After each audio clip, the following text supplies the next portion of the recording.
Good morning. नमस्कार मित्रांनो. आज आपण IBPS मार्फत घेण्यात येणाऱ्या सर्व सरळ सेवा परीक्षा, ज्यात आताच नुकती आलेली महावितरणची परीक्षा असो की इतर कुठल्याही सरळ सेवा परीक्षा, ज्यामध्ये IBPS पॅटर्ननुसार येणारे प्रश्न रिझनिंग या विषयाचे आज आपण घेणार आहोत. चला तर मित्रांनो, कसे प्रश्न विचारले जातात हे आपण या भागात बघूया.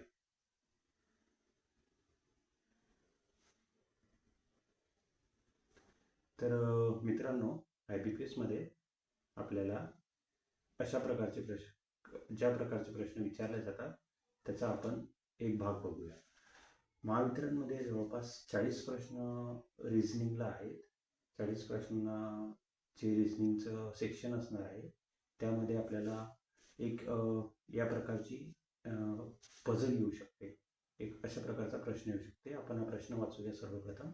याच्यात आपल्याला दिलेला आहे, प्रश्न एकच आहे, त्याच्यावर उपप्रश्न हे 4 प्रश्न असतील.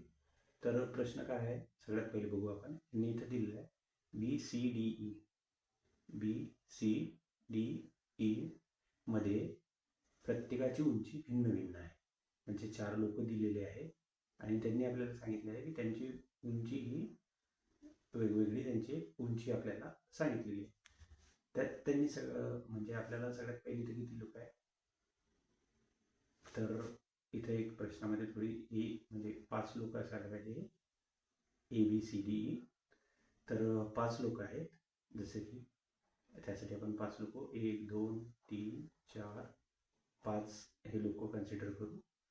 तर याच्यातला हा जो आहे हा आपण सगळ्यात जास्त उंचीवाला हा पकडू, हा कमी उंचीवाला. म्हणजे हा सगळ्यात उंच, हा त्याच्यापेक्षा लहान, हा त्याच्यापेक्षा लहान, हा त्याच्यापेक्षा लहान, आणि हा सगळ्यात कमी उंचीवाला असेल. तर ठीक आहे. तर आता यांनी बघा सगळ्यात पहिल्यांदा काय सांगितलंय, C हा सर्वात कमी उंचीचा नाही. म्हणजे हा C जो आहे तो सगळ्यात लहान नसणार आहे. म्हणजे C इथे कधीच येणार नाही. ठीक आहे. D फक्त एका व्यक्तीपेक्षा उंच आहे. म्हणजे D फक्त एकाच व्यक्तीपेक्षा उंच आहे. जर आपण D ची उंची इथं पकडली तर बघू शकतो 1 2 3 4 लोकांपेक्षा तो उंच आहे. इथं पकडली तर 3 लोकांपेक्षा. पण आपल्याला काय दिलेलं आहे, D फक्त हा एकापेक्षा उंच आहे.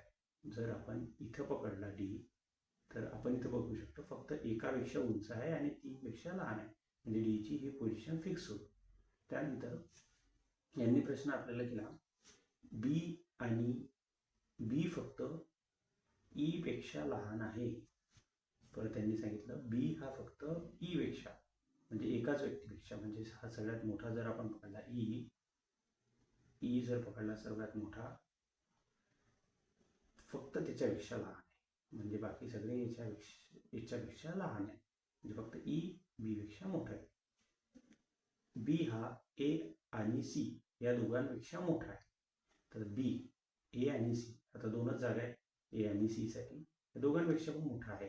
परंतु इथं C असू शकत नाही. याचा अर्थ C हा इथे असेल आणि A हा इथं असेल. ही आपली फायनल अरेंजमेंट झालेली आहे. तर आता याच्यात जे प्रश्न येतात ते बघूया. त्यापैकी तिसरा सर्वात उंच कोण आहे. म्हणजे तिसऱ्या क्रमांकावर सर्वात उंच कोण आहे. हा सर्वात उंच 1 क्रमांक, हा 2 क्रमांकाचा उंच व्यक्ती, हा 3 क्रमांकाचा. तर तिसऱ्या क्रमांकावर उंच कोण विचारलेला आहे आपल्याला, तर तिसऱ्या क्रमांकावर उंच हा C असेल. ठीक आहे. आता आपण बघूया दुसरा प्रश्न काय विचारला यांनी. तर यांनी दुसरा प्रश्न असा विचारला की C आणि B यांच्या उंचीमध्ये किती लोक आहेत. म्हणजे C आणि B. तर मित्रांनो, ही डायग्राम तुम्ही एका कागदावर काढून ठेवा. तर आपण याच्यानुसार हे प्रश्न आता पुढचे सॉल्व्ह करू. ठीक आहे. दुसरा प्रश्न काय विचारला यांनी की C आणि B यांच्या उंचीमध्ये किती लोक आहेत. तर आता बघू शकतो आपण, आपल्या पहिल्या स्लाइडवर बघितलं आपण, C आणि B यांच्यामध्ये कोणीच नाही आहे, कारण की हे दोघं एका पाठोपाठ आहेत. ऑप्शन डी सर्वात योग्य उत्तर असणार आहे.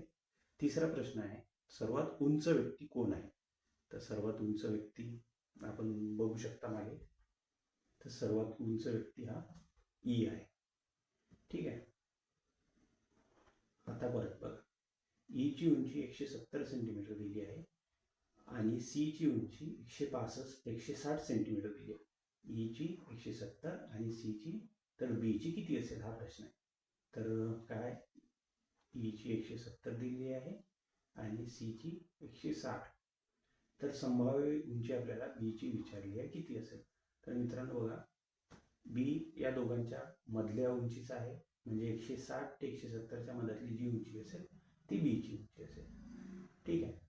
तर 165 दोघांच्या मध्ये येते का, तर हो येते. आपलं पहिलंच उत्तर बरोबर आहे. 175 असू शकत नाही, कारण की या सगळ्या उंच्या या 160 आणि 170च्या मध्ये नाही आहे. तर हेच एक राईट आन्सर असणार आहे. ठीक आहे. आता दुसरा प्रश्न बघूया मित्रांनो. आता बघा मित्रांनो, हे सिलॉक्स टाईपचे जे IBPSचे खूप फेवरेट असे प्रश्न असतात. याच्यावर तुम्हाला 2 ते 3 प्रश्न पाहायला भेटतीलच. त्यातील आपण एक बघूया. याच्यात काय दिलेलं असते, 2 विधान दिलेले असतात. जसं हे बघा, इथं बघू शकतो विधान 1, विधान 2, आणि या विधानावरून 2 निष्कर्ष दिलेले असतात, की निष्कर्ष क्रमांक 1, निष्कर्ष क्रमांक 2, आणि त्यातून तुम्हाला सांगायचं असते या विधानाद्वारे, या विधानाच्या आधारे कोणते निष्कर्ष हे व्यवस्थित बसते. तर बघू, हे विधान काय, सर्व बेल्ट नखे आहे. तर आपल्याला काय करायचं, एक डायग्राम करू आपण. जसं की आता हे समजा बेल्ट आहे, सर्व बेल्ट. यांनी काय म्हटलं, हे सर्वचे सर्व बेल्ट नखे आहेत. नखे म्हणजे नखे आहेत, यन, पहिलं विधान. आणि दुसरं विधान काय सांगितलं यांनी, काही स्क्रू बोल्ट आहे. बघा, सगळ्यात पहिले सांगितलं बेल्ट, सॉरी आपण बेल्ट म्हटलं, बोल्ट, सर्व बोल्ट हे नखे आहेत आणि काही स्क्रू हे बोल्ट आहेत. म्हणजे बघा, हे जे आपण इथे स्क्रू काढूया तसे, तर काही स्क्रू हे बघा बोल्ट आले, काही स्क्रू. तर याच्यावरून आपल्याला हे आपले विधान झालं. तर याच्यावरून आपल्याला निकष बघायचे. पहिलं निकष काय, पहिलं निकष आहे सर्व नख स्क्रू आहे. म्हणजे बघा, सर्व नख स्क्रू केव्हा असतील, जेव्हा डायग्राम अशी येईल, सर्व नख स्क्रू आहे. तर असं आहे का, इथं नाही आहे. असू शकते पण आहे का, नाही. इथे काय म्हटलं, सर्व स्क्रू नखे आहेत. सर्व स्क्रू काय म्हटलं यांनी, सर्व स्क्रू हे नखे आहेत. असं आहे का, असं नाही आहे. पण आपण ही डायग्राम, या डायग्राममध्ये बघा, असं पण असू शकते, सर्व बोल्ट नखे आहेत, हे तर आपल्याला दिलेच आहे. आणि काय सांगितलं आहे त्यांनी, काही बोल्ट स्क्रू आहे. ही डायग्राम आपण अशी पण काढू शकतो. ठीक आहे. किंवा मग आपण ही डायग्राम अशी पण काढू शकतो, सर्व बोल्ट नखे आहेत आणि काही बोल्ट हे अशा प्रकारे आपण अशी डायग्राम येऊ शकते का, हा येऊ शकते. म्हणजे अशी नाही आहे, ही डायग्राम नाही येऊ शकत आणि ही डायग्राम येऊ शकते. ठीक आहे. पण अशीच आहे असं कोणी सांगितलं, असं नाही आहे. त्यामुळे दोन्हीही निकष अनुसरण नाही आहे. ठीक आहे. आता बघूया दुसरा. 7 यांनी काय दिलेला आहे, याच्यावर, या प्रश्नावर 5 उपप्रश्न येणार आहे. तर प्रश्न काय, 7 व्यक्ती ABCDEF, 7 व्यक्ती दिलेले आहेत. EFG ही 7 व्यक्ती दिलेल्या आहेत. एकाच वर्षाच्या 7 वेगवेगळ्या महिन्यात जन्मलेल्या आहेत. म्हणजे 7 महिने आहेत वर्षातले, एकाच वर्षातले महिने आहेत. म्हणजे एकाच वर्षाचा जन्म आहे, परंतु महिने वेगवेगळे आहेत.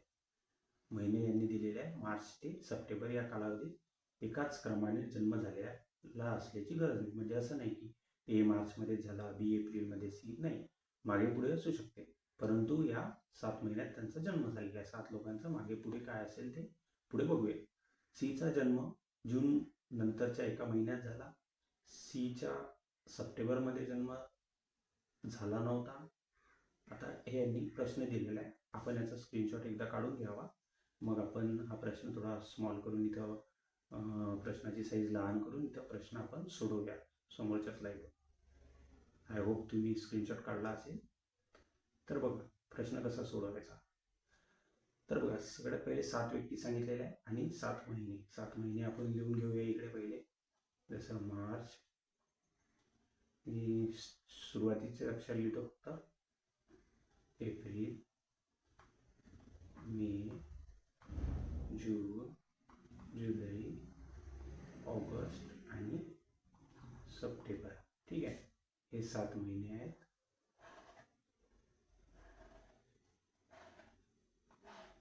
डायग्राम काढून घेऊ आपण, लागणारी आपल्याला बेसिक. तर सगळ्यात पहिले बघा काय सांगितलेलं आहे, सीचा जन्म हा जूनच्या नंतरच्या एका महिन्यात झाला. आता बघा जून इथे आहे आणि त्याच्यानंतर 3 महिने आहे, म्हणजे या 3 पैकी कुठेतरी एका सीचा जन्म झाला असेल. पुढे वाचू, सीचा जन्म सप्टेंबरमध्ये नाही झाला. मग आपलं यांनी काम सोपं केलं आहे, जूनच्या नंतर झाला आहे पण सप्टेंबरमध्ये नाही झाला. म्हणजे एक तर होऊ शकते सीचा जन्म जुलैमध्ये झाला असेल, एक तर होऊ शकते ऑगस्टमध्ये झाला असेल. म्हणजे 2 शक्यता इथे येतात. सी आणि बी मध्ये जन्मलेल्या 2 व्यक्ती आहेत, म्हणजे सी आणि बी मध्ये 2 व्यक्तींचा जन्म झाला. 1, 2 सप्टेंबर, ऑक्टोबर तर दिलेलाच नाही आहे, म्हणजे वरच बघावं लागेल. 1, 2 सी मध्ये दोघांचा जन्म झाला, सी आणि बी मध्ये, सी आणि बीच्या मध्ये दोघांचा जन्म झाला. जीचा जन्म ईच्या लगेच आधी झाला, म्हणजे हा जीचा जन्म ईच्या लगेच आधी झाला, म्हणजे अशी कंडिशन येणार. एचा जन्म बीच्या नंतरच्या महिन्यात झाला आणि एचा जन्म 30 दिवसाच्या एका महिन्यात झाला. म्हणजे बीच्या नंतर इकडे त्याचा जन्म झालेला आहे आणि 30 दिवसाचे महिने कोणते कोणते आहे बघा. मार्च 31 आहे, 30 एप्रिल आहे, मे 31 जून 30 आहे, हे दोन्ही 31 आहे. म्हणजे बघ, तर आता याच्यानंतर म्हणजे एक तर इथे झाला असेल याचा जन्म किंवा इथे झाला असेल, 2 कंडिशन येऊ शकतात. परंतु बघा डीचा जन्म एच्या लगेच आधी झाला. इथे यांनी काय सांगितलं, डीचा जन्म एच्या लगेच आधी झाला. ठीक आहे. आता बघा याच्यात बघूया आपण, इथं जर आपण इथं पकडलं एचा जन्म 30 दिवसात, त्याच्या आधी डीचा जन्म येऊ शकते का? नाही येऊ शकत. म्हणून याच्यात आपल्याला बघा बीच्या नंतर इथं पकडला आपण एचा जन्म 30 दिवसात, तर इथं डीला जागा आहे का? नाही आहे. म्हणून ही केस तशीच आपण कट झाली आहे. ही म्हणजे पॉसिबिलिटी कटच झाली. म्हणजे आता एक तर इथं असू शकते याचा जन्म, इथं असू शकते. तर आपण बघू, समजा बीचा सीचा, आता बघा एचा 30 दिवसाच्या याच्यात झाला, डीचा लगेच त्याच्या आधी, म्हणजे इथं एचा 30 दिवसाच्या आधी, डीचा इथं लगेच, ही एक शक्यता आहे. डीचा जन्म याच्या लगेच आधी झाला, हे आपण बघितलं. जी हा सी पेक्षा लहान आहे, जी हा सी पेक्षा लहान आहे, याचा अर्थ काय, सीच्या नंतर जीचा जन्म झालेला आहे. लगेच का? नाही, कुठेतरी नंतर झालेला आहे. सीच्या कुठेतरी नंतर हा जीचा जन्म झालेला आहे. बघा आता जी आणि ईचा लागोपाठ झालेला आहे, तो कुठं, समजा इथं जीचा इथं झाला असेल तर ईचा लगेच त्याच्या लागोपाठ. इथं सी, इथं जी येऊ शकत नाही कारण त्याच्या लगेच लागोपाठ ई नाही आहे. म्हणून इथं जीचा झाला असेल तर लगेच त्याच्या लागोपाठ ई. आणि सी यांनी बघा जी हा सी पेक्षा लहान आहे, म्हणजे सीचा जन्म आधी, म्हणजे सीचा जन्म इथे येऊ शकतो. ठीक आहे, सीचा जन्म हा, एक मिनिट, सी तर इथे ऑलरेडी आहे ना, सीचा जन्म इथे नाही येऊ. म्हणजे आता बघा जी आणि ईचा येऊ शकतो, परंतु हा सी बघा, आता सी हा जी पेक्षा, याच्यात काय होणार, सी हा जी पेक्षा लहान होता कारण की नंतर याचा जन्म झालेला आहे, म्हणजे हे पण कट होईल जाईल. आता याच्यातला राहिला पण तर फक्त एफचा जन्म इथे झाला. म्हणजे आपली ही डायग्राम जी आहे हे फायनल डायग्राम होऊन जाईल. जसं की मार्चमध्ये एफ झाला, एफचा जन्म झाला, एप्रिलमध्ये बी, मेमध्ये डी, जूनमध्ये ए, जुलैमध्ये सी, ऑगस्टमध्ये जी आणि सप्टेंबरमध्ये ई. ही आपली फायनल डायग्राम आहे. याच्यावरून आता आपल्याला बाकी प्रश्न. तर बी आणि सी मध्ये किती लोकांचा जन्म झाला काय विचारलं, बी आणि सी मध्ये. बघा बी इथे, सी इथे, म्हणजे 2 लोकांचा जन्म हा बी आणि सी मध्ये झाला. तर बरोबर उत्तर असणार आहे याच्यात डी ऑप्शन हे बरोबर असणार आहे. एफच्या आधी कोणाचा जन्म झाला, एफच्या आधी कोणाचा जन्म झाला, एफच्या आधी कोणी जन्माला आलं काय? नाही, कोणाचाच नाही. एफचाच हा सर्वप्रथम जन्म झाला. तर एफच्या आधी कोणाचा, बीचा नाही, कोणीही नाही, सर्वप्रथम एफचा. आता बघा याच्यात काय विचारलं, जी विषयी कोणते विधान सत्य आहे. ऑगस्टमध्ये जन्म झाला जीचा, बघा ऑगस्टमध्ये झाला आहे का जीचा जन्म? मित्रांनो, हे तुम्ही याचा स्क्रीनशॉट काढून घ्या. त्यानुसार आता आपण पुढचे प्रश्न सोडवू. ठीक आहे. तर जीचा जन्म ऑगस्टमध्ये झाला आहे का? हो, हे विधान बरोबर आहे. आता पुढचं पण बघत चालायचं मित्रांनो, कारण की पहिलं चाललं असं नाही, कधी कधी दोन दिलेले असतात. तर याच्यात बघा, ईच्या तुलनेत वयाने मोठा आहे. ईच्या तुलनेत वयाने मोठा आहे का? हो, हे पण आहे. जी ईच्या तुलनेत वयाने मोठा आहे. 30 दिवसाच्या महिन्यात ऑगस्टमध्ये 30 दिवस असतात का? नाही. वयाने सर्वात मोठा आहे का? नाही. एफ आहे. वरीलपैकी सर्व चूक आहेत. वरीलपैकी सर्व चूक आहेत का? नाही. तर मित्रांनो, इथे आता थोडं हे झालं, म्हणजे ऑगस्ट महिन्यात त्याचा जन्म झाला हे पण सत्य आहे, आणि ईपेक्षा मोठा आहे हे पण सत्य आहे. जी हे दोन विधान इथे सत्य असतील. इथं ऑप्शन अजून एक, इथं एखादं ऑप्शन असं असायला पाहिजे होतं, एक ऑप्शन की ए अँड बी बोथ, म्हणजे ए आणि बी ऑप्शन दोन्ही, असं ऑप्शन इथे असायला पाहिजे होतं. ठीक आहे. सर्वात तरुण कोण आहे? सर्वात तरुण म्हणजे ज्याचा जन्म सगळ्यात शेवटी झाला, कोण आहे? ई आहे. ईचा जन्म झाला आहे सप्टेंबरमध्ये. 30 दिवसाच्या महिन्यात कोणाचा जन्म झाला? आता 30 दिवसामध्ये इथे बघा, 30 दिवस कोणते कोणते आहेत? एप्रिल आहे, त्यानंतर जून आहे, आणि सप्टेंबर आहे. एप्रिल म्हणजे बीचा, जून म्हणजे एचा, आणि सप्टेंबर म्हणजे बी ए ई, हे तिन्ही लोकांचा. तर बी ए कुठे आहे? बी ए ई. हे बघा, इथे कसं ऑप्शन आहे? हे बघा, बीचा फक्त बीचा आहे का? नाही, म्हणून हे ऑप्शन येणार नाही. सीचा तर बरं नाहीच आहे. ईचा झाला आहे पण फक्त ई आहे का? नाही, म्हणून हे पण ऑप्शन येणार नाही. एचा झाला आहे पण फक्त ए आहे का? नाही. हे तिघं पण आहे, म्हणून हे ऑप्शन इथं बी ए एकदम व्यवस्थित आहे. तसंच याप्रमाणे इथं हे पण व्यवस्थित आहे, हे पण व्यवस्थित आहे, पण फक्त हेच व्यवस्थित आहे का? नाही, म्हणून हे येणार नाही. फक्त हेच व्यवस्थित आहे का? नाही, म्हणून हे येणार नाही. हे दोन्ही पण व्यवस्थित आहे, म्हणून हे ऑप्शन आहे. ठीक आहे. तर आता पुढील प्रश्न बघूया. पुढील प्रश्न अशा प्रकारचे IBPSचे प्रश्न हे फेवरेट असतात. हा प्रश्न पण एक पॅटर्न खूप फेवरेट आहे IBPSचा. याच्यावर पण 2 ते 5 प्रश्न येऊ शकतात. तर आपण सुरुवातीला 2 प्रश्न बघूया. याच्यात काय दिलेलं असते, परत आपल्याला इथे एक विधान दिलेलं असते आणि त्याच्यावर 2 निष्कर्ष दिलेले असतात, त्याच्यावरून आपल्याला उत्तर काढायचं असते. तर बघा, हे विधान दिलेलं आहे, ए एन पेक्षा लहान आहे, एन यूच्या बरोबरीचा आहे, यू एफ पेक्षा मोठा आहे, एफ बी पेक्षा मोठा आहे, बी एच पेक्षा मोठा आहे, हे विधान दिलेलं आहे. आणि आपल्याला विचारलेलं काय आहे? एच हा एन पेक्षा लहान आहे. म्हणजे बघा, याच्यात कसं बघायचं? हा इकडे असा जो रस्ता असतो ना, असं असलं म्हणजे आपल्याला इकडे जायचं आहे.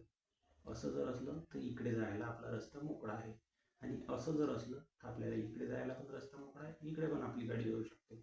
इक्वल टूचं साईन असलं तर, ग्रेटर दॅनचं साईन असलं याचा अर्थ असं इकडे जायला सोपं आहे. म्हणजे या तोंडाचं असलं चिन्ह तर इकडे जायला आपल्याला सोपं आहे.